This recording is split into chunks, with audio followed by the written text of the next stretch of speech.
Yo, what's going on, everybody? Welcome to episode 14 of the Between the Lines podcast. As always, me, Daniel, and Michael over here. We are coming here, on a disappointing week or a disappointing, start. We got a lot of stuff to talk about. A lot Carolina related that we want to, get off our minds here on this podcast today. Going into New Orleans, obviously, elephant in the room, Carolina losing. So obviously that wasn't the goal, but yeah, we're gonna talk about that, and then also we have some other, stuff to talk about as Philip Rivers making a comeback at 44 years old. Lots of injuries to go over around the NFL. Some major stars getting injured. We're going to talk about the Chiefs. We're going to talk about the AFC East showdown between the Buffalo Bills and the New England Patriots. And then we're also going to be talking about the Buccaneers and the Carolina Panthers Week 16 review. So all of that coming up. But first, let's just get started talking about Philip Rivers and his comeback into the NFL at 44 years old. He's a family man. He has 10 kids now? Yeah, 10 of them, and he has a grandkid. So Yeah. he's Papa Rivers now too. So Papa Rivers. He's like he's gotta be the oldest in the Colts team, right? no, he's the oldest in the NFL. Oldest in the NFL? I did not know that. Yeah, 44 years old. He's the oldest active player in the NFL. Yeah, man, that's crazy. Imagine getting off your couch at 44 years old. You just had two beers down last weekend, and then you get a call from the Indianapolis Colts like, yeah, man, we need you. We're going to fly down to Indianapolis, and throw some balls Crazy. around with Josh Downs and Michael Pittman Jr. How about that? But yeah, man. I mean, I Bro think it's said, I'm all in, bro. Count me in. bro. I Bro said, think has a plane waiting. I read that he was this close to getting his benefits or something. Yes. That he Okay. had to So be. once you're retired, the NFL pays your health insurance for the 5 years after you retire, and they're set to expire next month. Bro needed to pay his. Bro needed insurance. Bro, I'm so weak. That's funny. Now he has to wait another 5 years because he's Yeah, playing. bro said I'd rather take hits from Myles Garrett than lose my insurance. Bro's gonna have to wait till 2030 to pay off his kid's tuition. That's crazy, But bro. nah, man. I mean, me personally, when I heard the news that he was coming back, I was I really didn't know how to react. I mean, it was cool just to seeing him give it another go and whatnot. Yeah. But I think our initial reaction was oh, the Seahawks defense is gonna feast, and all the other defenses that they're gonna face, Jacksonville, whatnot. Um, the remaining games, but I mean, it was a pretty good game.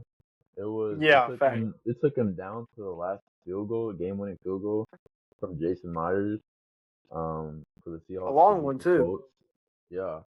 So they only lost by 2 points, but I mean, and I know the game plan for the Colts was to take the pressure off of Philip Rivers, have him not throw as much, but give Jonathan Taylor, a lot of carries, which he did. He had 25 carries for around 103 yards.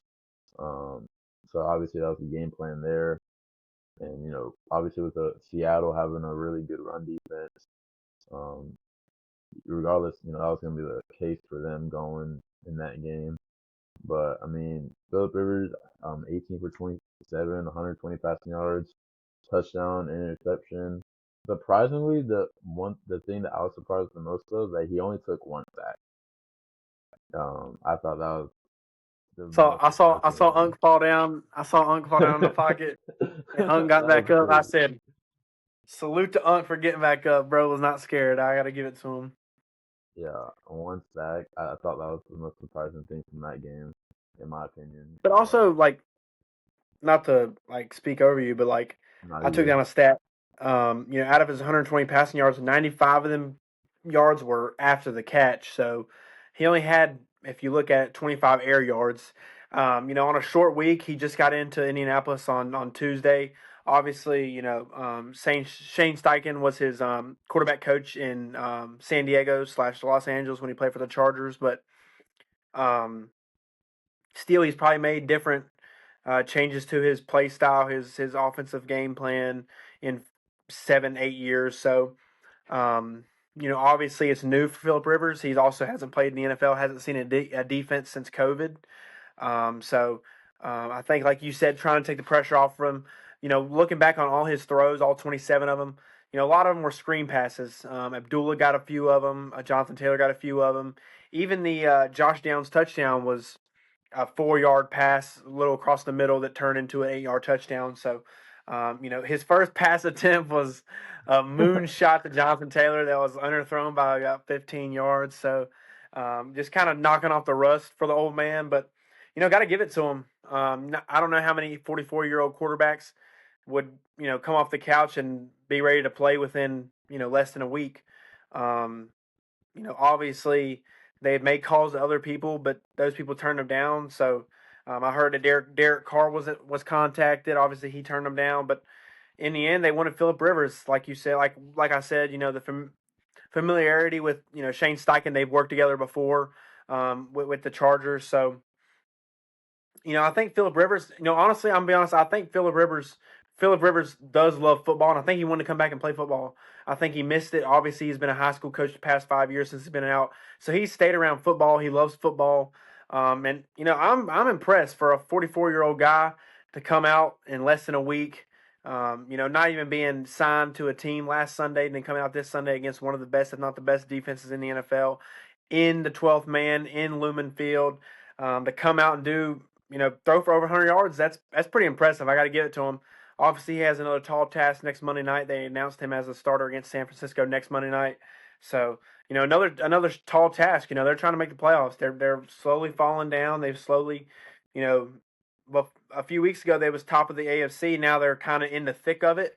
They're trying to find their footing again. It's kind of like you're free falling down a cliff with a harness on, and you got to try to catch yourself. So, I think Philip Rivers is trying to do that. I think he obviously wants to win. He wants to be there to win. He's not. I don't think he's just there for the benefits. Obviously, it's a kind of a funny thing that he came back, but I think he really wants to play football. I think he wants to win. He threw the touchdown to Josh Downs, and he was hyped up, man. A big old fist pump in the air. He was excited, yelling and screaming. Obviously he's always been known as a guy who trash talks, as a high energetic guy on the field. So, I love to see it, man. I thought it was so cool, man. That's what's so good about the NFL is how many guys can come off the couch after 5 years and do what Philip Rivers did. Not many. So just a testament. I think he's ever more solidifying his Hall of Fame career. Obviously, like we said, he was a semifinalist this year, but now that clock gets reset. He has to wait another 5 years after his retirement to get in, so he'd have to wait until 2031 if this is his last year. You never know. I don't know. He may want to run it back a whole nother regular season next year. I don't you don't know what goes through a man's head. I never thought he'd come back after 5 years, but crazier things have been done. So we'll see what he does for the rest of the year. But hey, I think, like I said, he's ever more solidifying his Hall of Fame career. Not many people can say they've done this. Nobody can say they've came in at 44 years old after being out of the league for 5 years, and done what he's done. And I'm keeping an eye on it. I'm excited to see it. I love it. I love a story like this in the NFL. And it's a feel good story. Philip Rivers has always been a good guy. Obviously, he's a guy who's been known around North Carolina. Obviously, an NC State guy. So, he's a big known guy in North Carolina. And, I'm rooting for him. I hope he does well. Yeah. So I think so. You would know better than I would. Is Riley? Does he give Indianapolis a better chance than Riley Leonard? I think the biggest thing with Riley Leonard is obviously he's a rookie. I've watched Riley Leonard. Obviously, I've watched him in person. I've met the man's family and himself. So, I've met his parents and him. He's a great guy, no doubt. He's a great football player. We're not gonna nobody's gonna take that away from him. Obviously, he went to the national championship last year. He revived Duke with Mike Elko. He's a good player, but he's a rookie. You know what I'm saying? He's a mid round pick rookie. He was picked in the middle rounds. He's not a this past draft class quarterback wise was a very weak draft class, and he was still picked like fifth or sixth round. So I think they don't want to kill the kid's confidence so early. And who better to learn from than Philip Rivers? Like I said, probably will be a Hall of Fame quarterback. Um, I'm not saying he doesn't give him best chance to win. Obviously, I love Riley Leonard. I'm rooting for Riley Leonard. Um, I have a Riley Leonard Duke jersey in my closet right now. No lie. Like I'll show it on the next podcast. Like I'm a big, huge fan of Riley Leonard. I love Riley Leonard, but um, I think they just don't want to kill the kid's confidence. It's hard. It's not easy. He looked like he was a little shaken up coming into the game last week when Daniel Jones went down. Obviously, he was nursing an injury. They said a knee injury. So we'll see. I think eventually he's going to get his time, and I think he'll shine. I truly do believe that. At least I'm hoping he does shine. I love Riley Leonard. Like I said, I've met his parents. I've met him. He's such a good dude, good ball player. He's a good Christian. He's an all around good guy, and he's a good ball player. He's not a backup as a rookie for no reason. Obviously, he's in there for a reason, and I think when his time comes, he'll shine. But right now, I think they want a veteran voice in that offense. They want a veteran voice leading them, and who better than a guy who's spent almost 20 years in the NFL and Philip Rivers. So, um, hey, if Riley Leonard gets his time, I'm rooting for him. But right now, I think Philip Rivers does give him the best chance if we're looking at who's on that quarterback room. Yeah, the quarterback room is interesting with still got Anthony Richardson who's dealing with an injury, Yeah, he ain't and played all year. yeah, and then Daniel Jones, he's out with injury out for the year. I think he's probably gonna be looking for a different team, just depending on how negotiations go, whatever, how the management goes, whatever. So I think the quarterback room is gonna look interesting, just depending on who's gonna be the starter next year.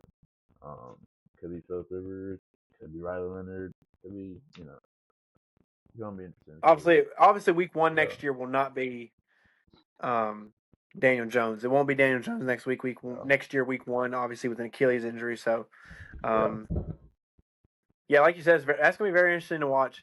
I think that offense is well rounded. Obviously, I love Tyler Warren. I think he's a good tight end, good young tight end. Michael Pittman Jr. and Josh Downs is two good wide receivers. Alec Pierce in that room too. Jonathan Taylor's been balling out last year at running back, balling out this year at running back. And then I think their line's pretty stout. I think Quentin Nelson is a very good offensive lineman. He leads that team very well. So it's going to be interesting to see, like you said. Is it Philip Rivers? Does he make another year at it? Is it Riley Leonard, or do they try to go find a free agent, kind of a stopgap quarterback? Maybe hey, let's see if we can convince Aaron Rodgers for another year. Who knows who it would be? You know what I'm saying? It's going to be very interesting to watch. But right now, it's the Philip Rivers show, and we're just yeah, all spectators to the 44-year-old quarterback in Indianapolis. yeah. We'll be tuned in next Monday night when they play the Oh, for 49ers. sure. Yeah, just watching have a crazy legacy game. Bro, 400 Be yards, crazy. 40 completions, 400 yards. Yeah, that'd be crazy. Uh, but moving on, we got a lot of injuries happening throughout the league. Yesterday, I think the biggest one was Patrick Mahomes. He went down very late with the ACL injury. They confirmed today. They said they're getting a second opinion um, somewhere else, but more than likely is ACL. Um, he was scrambling out and he just buckled it, whatever. Like it landed straight, but also buckled and whatnot. And that kind of just it was the icing on the cake for their season. I mean, you have Patrick Mahomes. I mean, they're fighting for their playoff lives yesterday against Los Angeles Chargers, and then so Mahomes goes down. They're already down three late, and then you got who's their backup? Gardner Uh, Minshew. Gardner Minshew. Yeah, yeah. Then you got Gardner Minshew coming in. and then he throws a pick on the first passing down, and that kind of seals it for the Chiefs Gardner Minshew there. trying to be a hero, passing Travis Kelce in double coverage. Like, bro, get out of here, bro. No way we Uh, throwing it to out of prime Travis Kelce 1-on-1. That ain't moving. Not with Derwin James on him, bro. yeah, and then Patrick Mahomes, and then you had Michael Parsons go out with a season-ending injury as well. Who he was having a great year with in his first year with Green Bay, finished with 12.5 sacks, and then Devontae Adams, he had a hamstring injury. Week to week. So just a lot of injuries going around the NFL. So obviously want to send out thoughts and prayers for them. Hopefully they Yep. get healed up soon. Also, Because um, Teddy, just another guy, Teddy Buchanan. I think he's Baltimore's leading tackler this year. He also tore his ACL yesterday. He's done for the year. The Bills' defensive lineman Jordan Phillips left the game with an ankle injury. Like you said, Devontae Adams hamstring. He's week to week. And then Roma Dunze didn't even play yesterday. He's active, and then they said something crazy happened where he couldn't play. And yeah, then Luther Burden also went out of the game yesterday too. So that's two young stud wide receivers in Chicago who are dealing with injuries. So yesterday was just a plagued injury day. A lot of injuries, but like you said, not to talk over you or anything. I'm sorry about that, but no, either. um, like you said, prayers up to those guys. You never want to see anybody get injured. I'm always a guy who, there's people that you can go on Twitter after an injury and you can see people clowning somebody or, making fun of them or saying things that shouldn't be said. And that's on them. That's whatever they do behind closed doors, they do. But, us here at Between the Lines, we're never gonna prey on somebody's, downfall or their injury or anything. It's always prayers up to no matter who it is, if it's a rival or not. So prayers up to all those guys. Obviously, it's a terrible injury. An ACL injury is terrible. The Panthers know it very well. Obviously, Thomas Davis had 3 or 4 in the same knee. Jonathan Brooks is dealing with one right now. So, um, just prayers up to those guys. Hopefully, a speedy recovery. Like you said, Mahomes is getting a second surgical opinion in Dallas today. So I think he's trying to just figure out who can give him the best chance to get back as soon as possible, but be healed. And when it comes to a competitor like that, he don't want to miss much time because he knows that, hey, I'm not getting any younger. The players on this team ain't getting any younger. The prime players that I've grew up around, they're not getting any younger. Chris Jones, Travis Kelce, those guys are not getting any younger. He's not getting any younger himself. He's about to hit 30 years old. So he wants to make sure he can get as many years in as he can. He wants to make sure he can win as much as he can with the people he has around him, and with Andy Reid as well, because Andy Reid's not getting any much younger. But that's another discussion. I think Chiefs fans are between Andy Reid and Matt Nagy. It's like a war zone in Kansas City right now, talking about those guys. So but again, prayers up to those guys. Hope they heal up quick, and hopefully we can see them back next year at some point. That's for sure.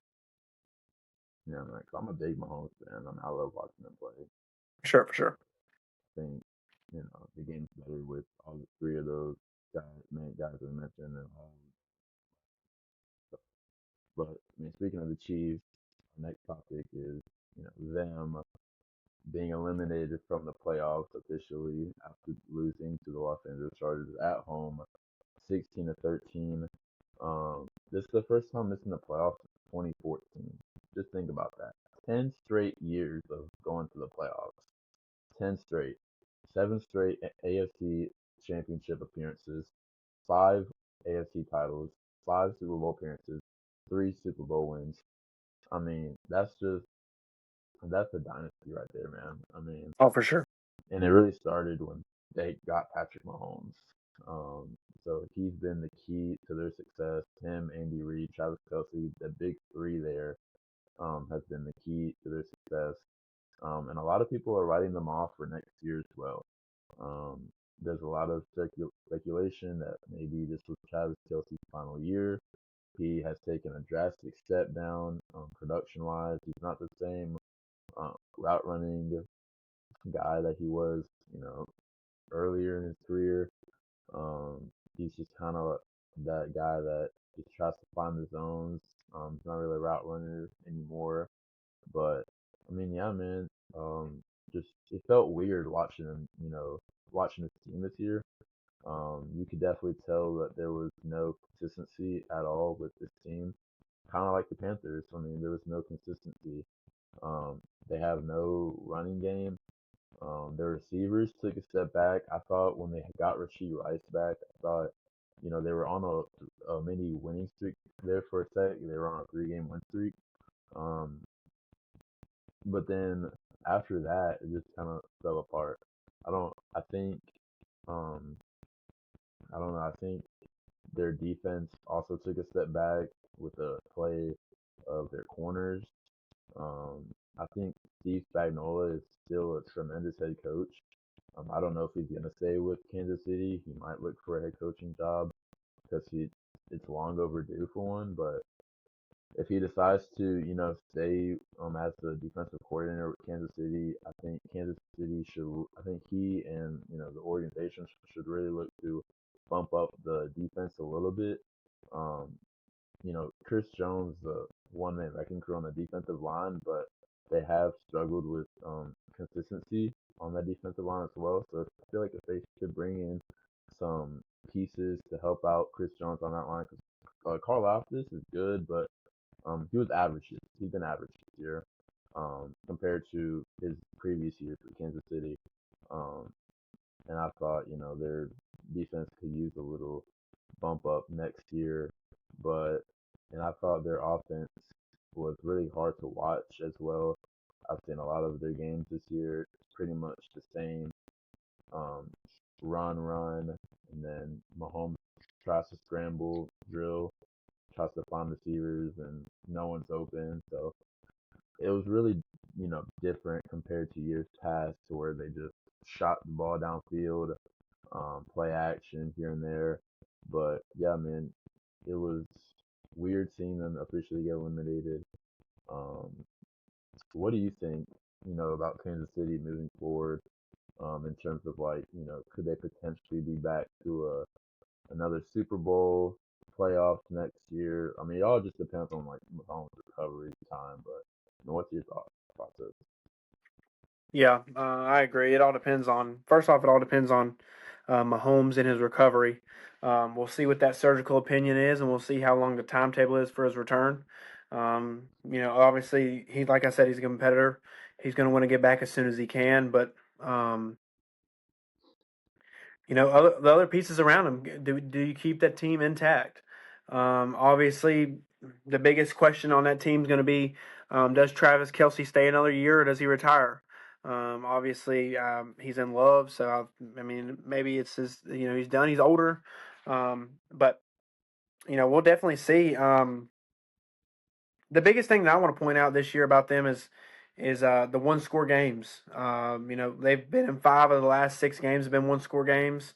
They've had 8 total one score games this year, and they are 1-7 in one score games. Last year it was a crazy number. They were like 11-0, 12-0 in one score games. Um, they were kind of in the same spot last year as this year, points per game wise. But like last year, like I said, like last year, they were able to pull out the wins in those close games. This year, they haven't been able to do so. So, that's the tale of football. It's like it's a tale of momentum. Can you put it together for one last drive and win a game? And obviously, Kansas City Chiefs ain't been able to do that this year. Um, last year you undefeated in one score games. This year you've only won 1 out of 8. So, um, you know, the biggest thing next year is going to be, do you have Patrick Mahomes back 100%? That's the first thing that has to be figured out, is when do you have Patrick Mahomes back and how healthy is he when he comes back? That's the first thing that I think everybody wants to know in Kansas City, including everybody in the front office, everybody in the coaching staff. That's going to be the biggest question, Patrick Mahomes. After that, it's on, can you keep the pieces intact? Does Travis Kelsey retire? Does he stay? That's going to be a big question. Defensive side of the ball, can you shore up, like you said, that defensive line? Does Chris Jones stay, or is he done with his career? He's getting older too. Um, what is it? Well, you got to be able to shore up the secondary. like you said, the corners have taken a step back. Linebacker group is not very it's not a very hot group. So, you got to be able to figure out the defense. Spagnuolo is getting older. Does he stay? Does he go for another job? And then on the offensive side of the ball, what does Andy Reid and Matt Nagy's relationship look like? Obviously, Kansas City fans are all over Twitter about Matt Nagy. The biggest question is who's calling the plays. Obviously the reports have always been that Andy Reid's calling the plays and Matt Nagy just gives them to Patrick Mahomes. But some people just think that Andy Reid's covering up for Matt Nagy and taking blame for his horrible play calling. So that's going to be a big question. Is he still the offensive coordinator next year? Does Andy Reid still call the plays? Is he calling the plays? There's a lot of questions in Kansas City. Definitely being out of the playoffs for the first time in 10 years is big. Not being AFC West champions is big. It's definitely detrimental, I think, to their dynasty and what they want to do. Obviously, losing your franchise quarterback and one of the best quarterbacks in the league, in Patrick Mahomes, for an unknown timetable of time is a big thing as well. So, like we said, we'll keep an eye. We'll see what they say timetable wise for Patrick Mahomes. He's going to get multiple opinions. Like I said, the competitor in him is going to figure out how soon can he be back and what's the quickest timetable to get back. And he's going to want to get back as soon as possible so he can do what he's been doing the past few years, and that's try to win football games. That's try to win football games with no matter who's around him, no matter what the pieces are around him, no matter what the coach staff looks like. Try to win games, and he's done that game in and game out, year after year. No matter who he has, it seems to win. But hey, this year's a down year. Everybody has a down year. Everybody has a year where they're just not, they're not the top dogs. And right now, the Chiefs ain't the top dogs. They got a lot of questions to answer. They got a lot of things to shore up. But I'm never going to doubt them. I think that's a good front office. I think it's a good coaching staff all around. I think they have good talent, young talent, hidden talent, and I'm excited to see what they do. But for now, they're not going to be in the playoffs. It's going to be weird to see. Obviously, we were like 10, 11 years old last time they weren't in the playoffs. So, we're used to seeing the Kansas City Chiefs in it every year, battling out with the Ravens, battling out with the Bills. So, not seeing that this year is going to be weird. Not seeing Patrick Mahomes in the playoffs is going to be weird. But, like you said, a lot of questions to answer. A lot of questions they're going to have to answer in the offseason. And it's going to be a very, very important offseason for the Kansas City Chiefs if they want to revive this dynasty or if it's just going to crumble more and more as the years go on. So this offseason is going to be a big test for them in the front office, and we're going to see how built they are for it. That's for sure. Yeah, and they're more than likely going to get a pretty decent draft pick as well. Um, I'm hearing a lot of Jeremiah Love talks potentially. Running back out of Notre Dame, that could be a nice piece to add to their struggling run game. So I don't think Isaiah Pacheco is the long-term answer. Kareem Hunt was a good addition last year, but to have him as a starting running back, going forward now in 2025, I don't think so. So I think if you can add like a dynamic player in the backfield, whether that's through the draft or free agency, I think that should be at the top of their priority list in the Yeah. offseason. But this Chiefs team is kind of giving like 2021, 2022 Golden State Warrior vibe. They're coming off, they're on a dynasty. They had a down year, obviously, with the injuries and whatever. Worst team in the league. And then the following year, they come back, win the NBA Finals. This could be with the Chiefs. They had, they have an injury, major injury. Everyone's going to be writing them off next year.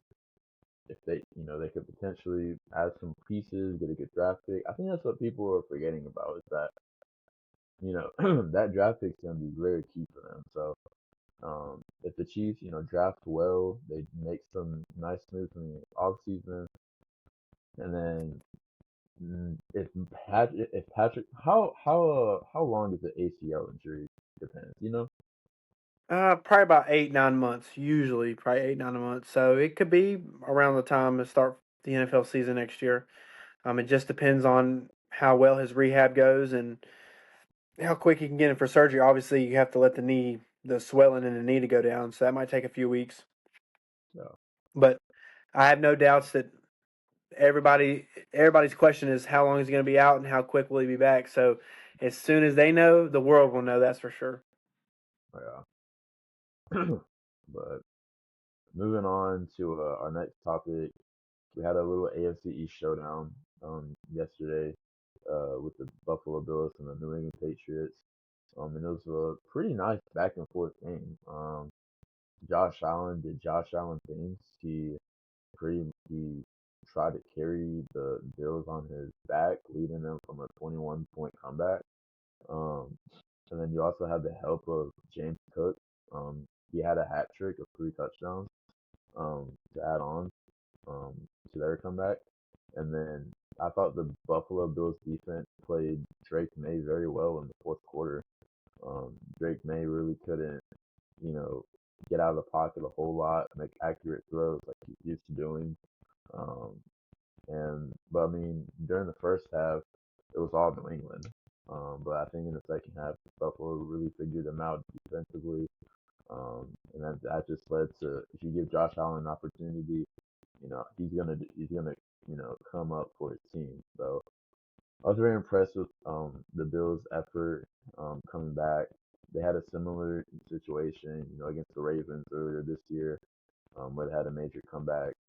So, it was a pretty fun game to watch during the 1 p.m. slate. Um, so this leads only the Buffalo Bills a game back of first place in that division. So yesterday was a game division clinching scenario for the New England Patriots. So the Bills spoiled that.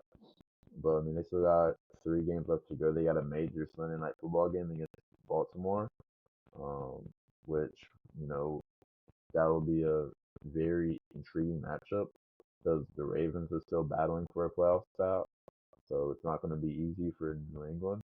And they still got Miami, who's currently mathematically not eliminated from the playoffs yet. They're still battling, currently playing right now against Pittsburgh. They're 6-7 right now, and then they got the Jets. But that's the remaining 3 games for New England. So we'll see what happens, what New England does.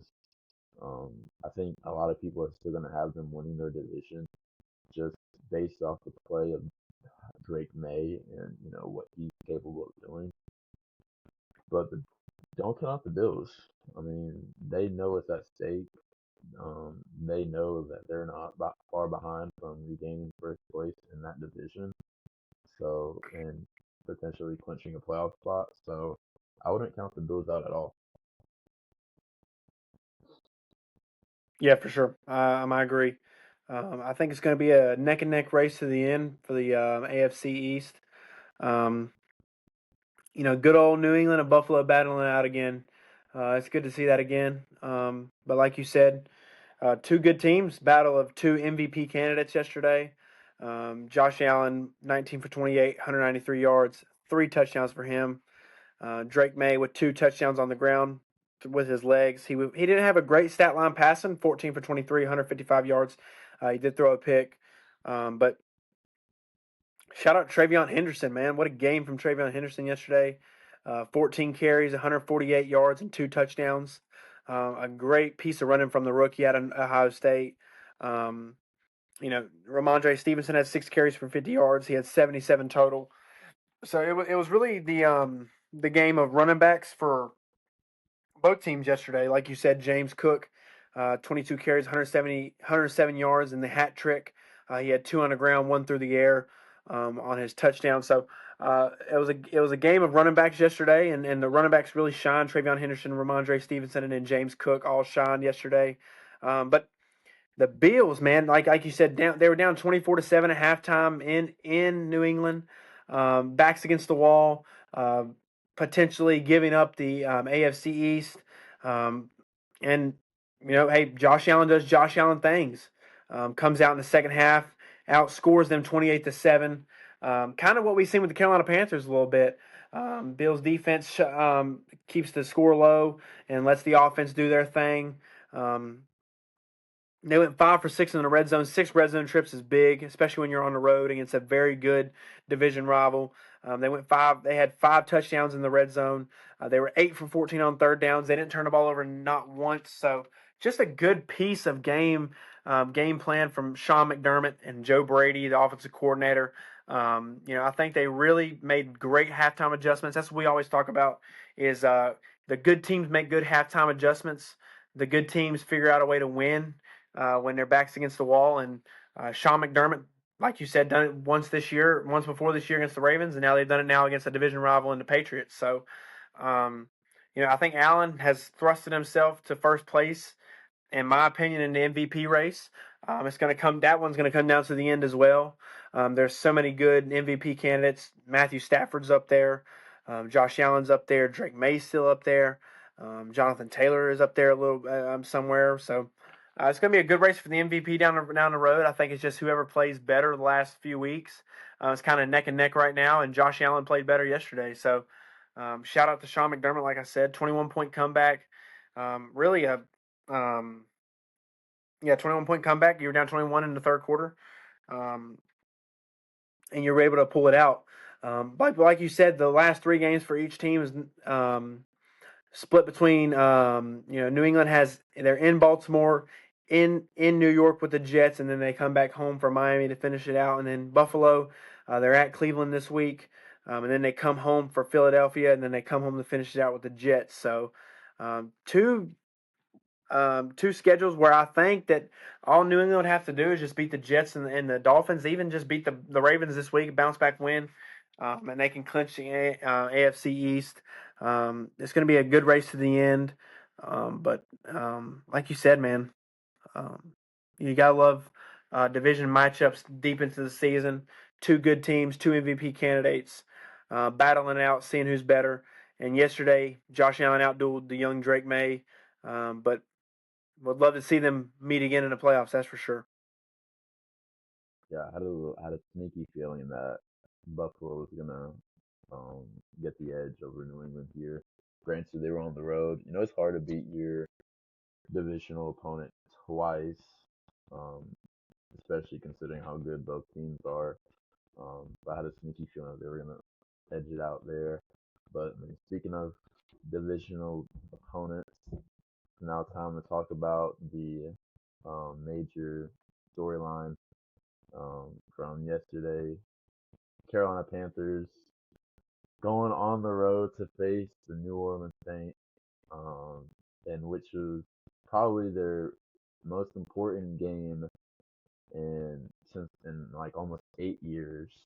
Um, if they win this game and then they win next week at home, they're in the playoffs. They clinched the division. They controlled their own destiny, and they absolutely poop it.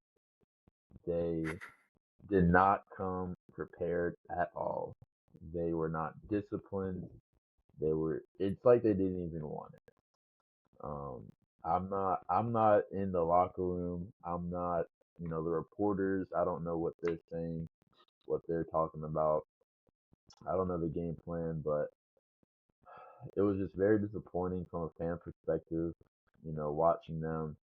Um, I don't even think they say they know what's at stake, during the week and whatever, but they don't play like, they're playing for something. They just played like it was a regular week 7 game. Um, so it was very disappointing to see. And I knew coming into this game was going to be a hard fought game. I said it in my game preview on TikTok that the Saints are a hard team to beat, especially at home. It's always been that way. Um, I mean, and you just got to give credit to the New Orleans Saints. I mean, they came in, they struggled, in the first half a little bit, but then they managed to pick it up in the second half defensively. I think they just figured out Dave Canales in the offense. I mean, when you have the simplicity of Dave Canales' offense, it's pretty easy to figure it out. Um, and then when you're Tyler Shue, I mean, he was just dealing Ejiro Evero's defense in the fourth quarter, especially late. You're at the 5 yard line and you just go all the way down, and you hit Chris Olave on a quick slant or slant slash post in the red zone. Absolutely torched J.C. Horn. As soon as I saw that one-on-one matchup, I was like, Donald Trump, please save us.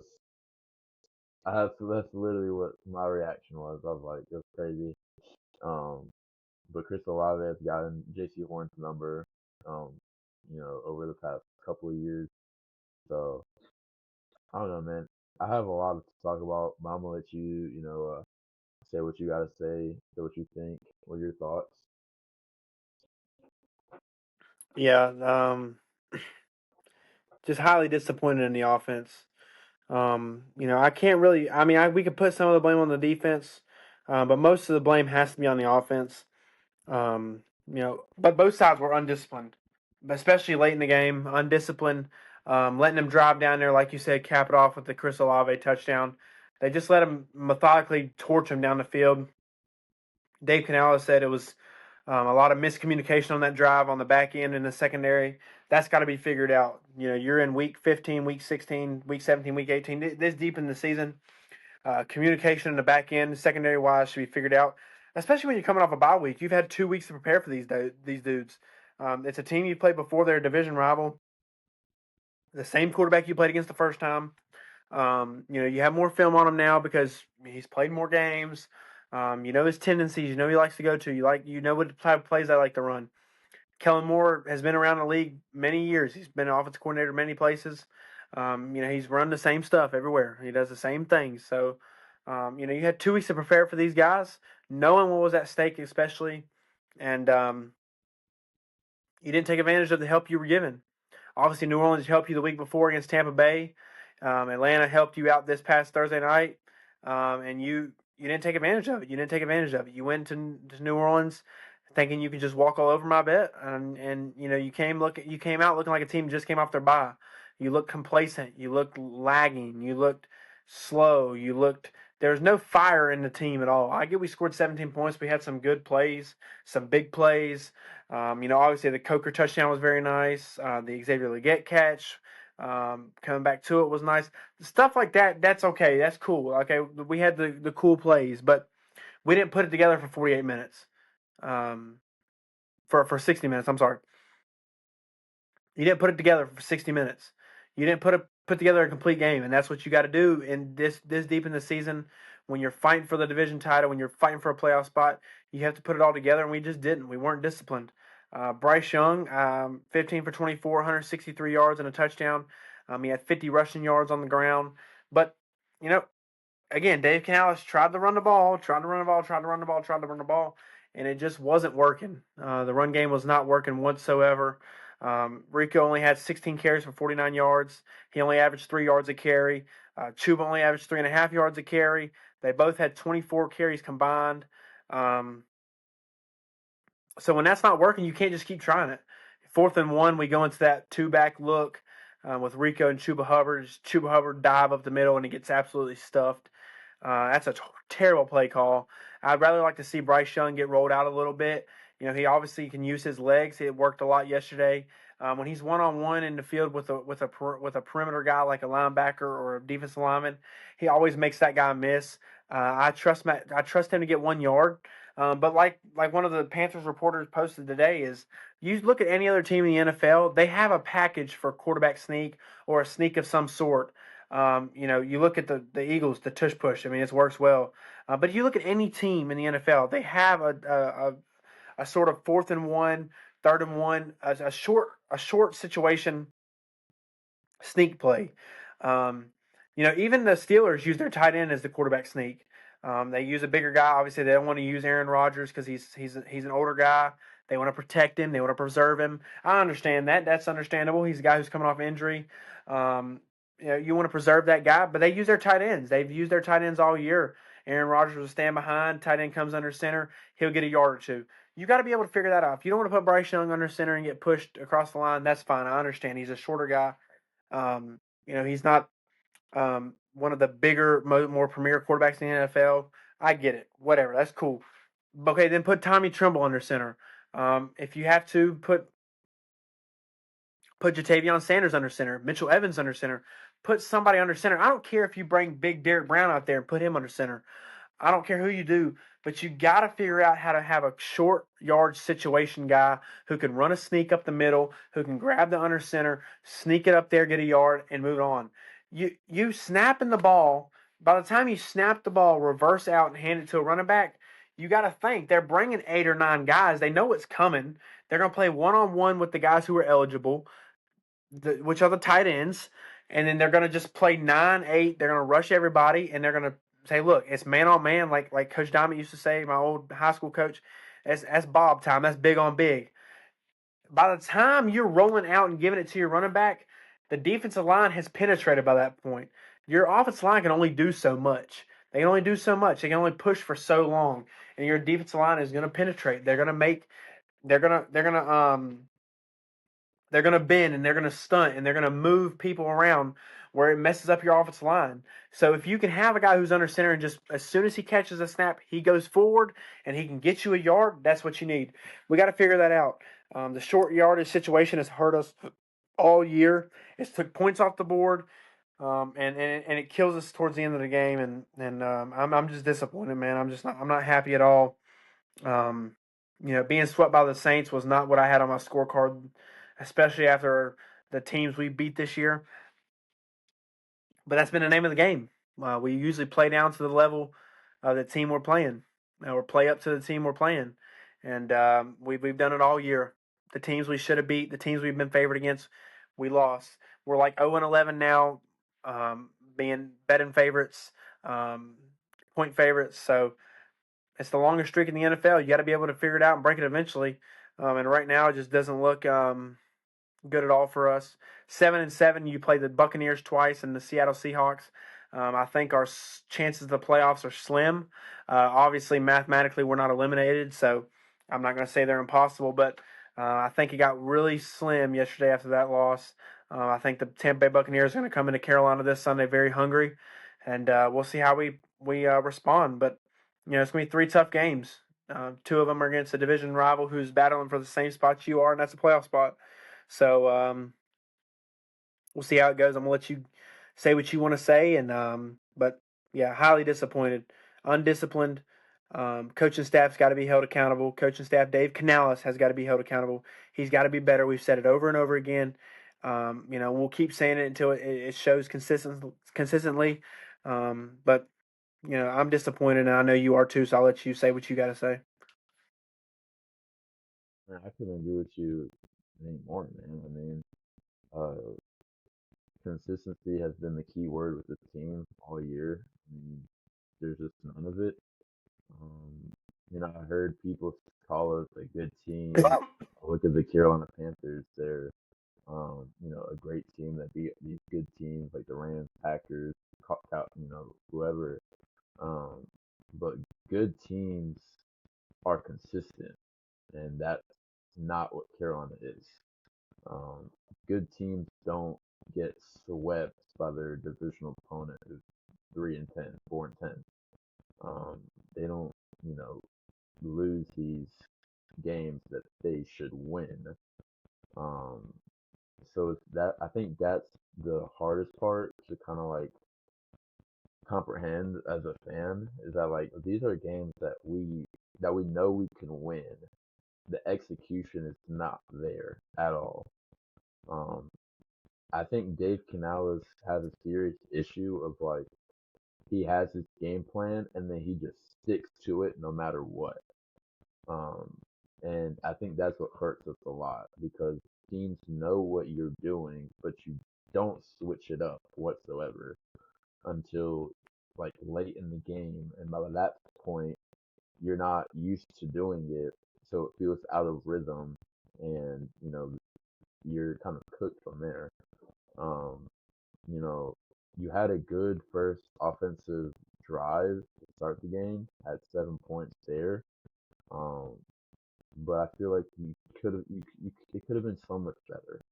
Um, Dave Canales, I I've expressed my discomfort that I have with him as a coach. Um, he and I've mentioned it online that I don't think he's a very good head coach. I don't think he's shown me that. I think he has some tendencies to, potentially being a good coach, but I just don't see it. He doesn't have his players ready to go in these critical games. I mean, if you look at it, we had a huge opportunity to get first place on Monday night against San Francisco. We come out flat. Huge opportunity to go 2 games over 500 against the Saints Week 10. Don't get that game, fall flat. And then we have this major opportunity where if we win this game and we beat Tampa at home, you have a hot home crowd against the Buccaneers. You'll be in the playoffs, and then you just come out looking like South Stokes High School football team, bro. Like, I just don't get it. Any other team is taking care of business and then moving on to their um major game, playoff potential clincher at home the following week. So I mean, I just don't know what the issue is.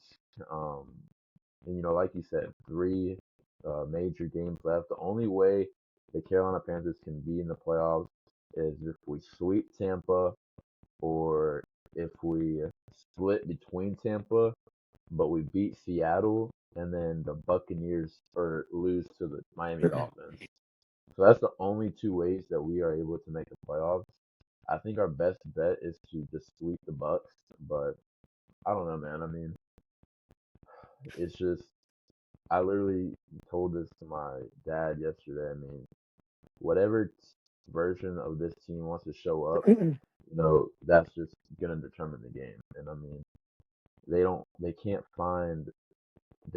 seem to find the consistency with this team, and I think that's gonna be the major hit at the end of the year, regardless if we miss the playoffs or if we, whatever happens at the end of the year.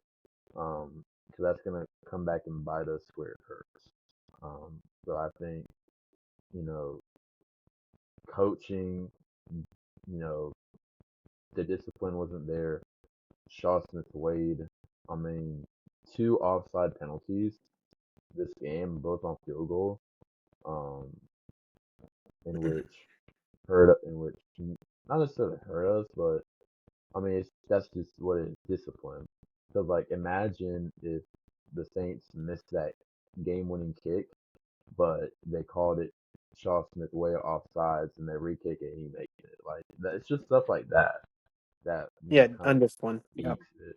Yeah, and then I've heard a lot of like 50-50 opinions on the Lathan Ransom late hit on Tyler Shoe going for like a late slide or whatever. A lot of Panther players expressed their discomfort on that. What's kind of like your thoughts on that looking back on it? 'Cause I know we were both pretty upset at Ransom for that undisciplined action. Yeah. But I mean, before the play even happened, the way we were set up, it kind of left the middle of the field wide open. And I think Tyler saw that very well, and he just, hey, I'm going to get as many yards as I can, get down. My offensive line is going to be near me because I'm running up the middle, so they're right there with me. I can get a few yards, spike it, and hopefully have a second or two for a long field goal from our kicker. But hey, maybe late slide or not, we have to be more disciplined. We have to understand, hey, we're one on one in the middle of the field with a guy who's probably going to slide. He's not going to take a hit head on. He doesn't want to fumble the ball. He doesn't want to. He doesn't want to lose timeout. He doesn't want to lose time because he has no timeouts. There's only 10 seconds, 9 seconds left, so he's going to slide. He's going to try to get down. He's going to try to reset the ball and get a spike down. Lathan Ransom obviously looked like he was trying to take a big hit. Obviously, he's a big hit. Obviously he's had some big hits playing all year for the Panthers, so he was looking for the big hit. Um, Tyler, slid at the right time, took the hit, and then, like he said, he sold it a little bit, made it look like he was hurt a little bit to get the extra 15 yards, and then it set up the game-winning field goal. So, you can look at it both ways, whatever. It don't matter. It was undisciplined. It was very undisciplined. We got to be able to. Hey, he's not going to run through me. If he creates contact, cool. I tackle him.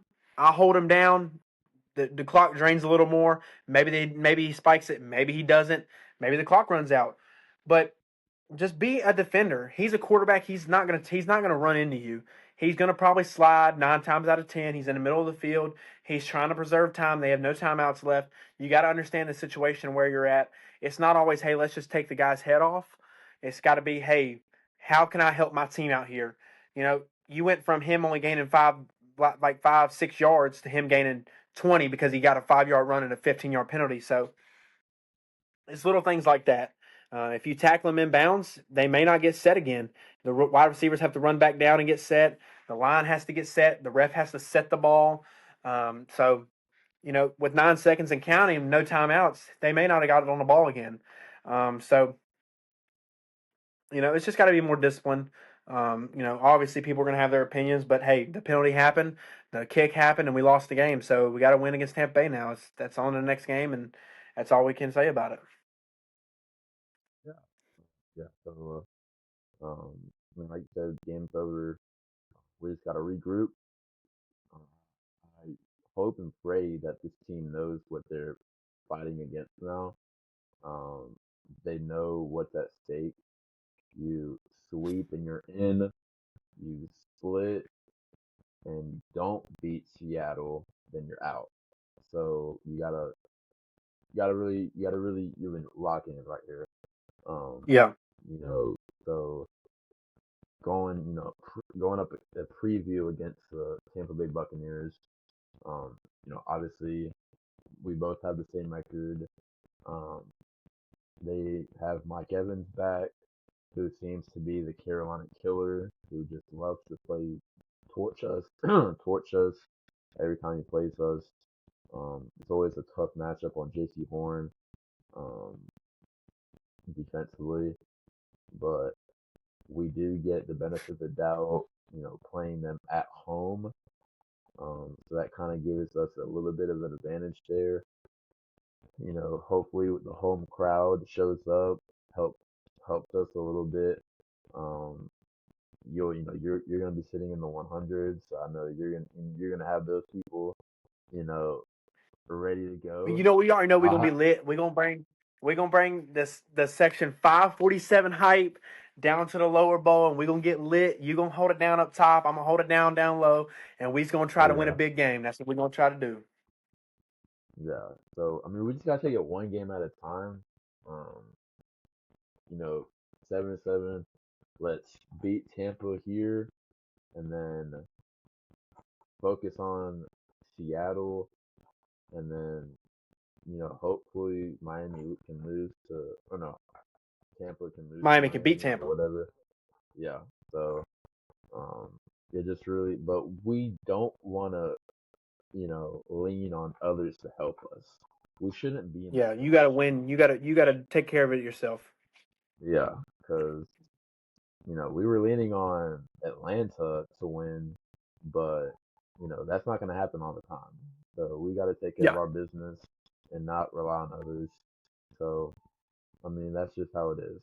So I mean, if you have any other thoughts, I'm good. all right. So guys, that's it for this episode of Between the Lines. We'll be back at it next Monday. We're gonna hope and I'm gonna try and get a video of some sort uploaded this week. Um, Probably talking about this Tampa Bay game coming up or whatever the case might be. But yeah, man, that's gonna be us for today. We'll see y'all next week. See y'all.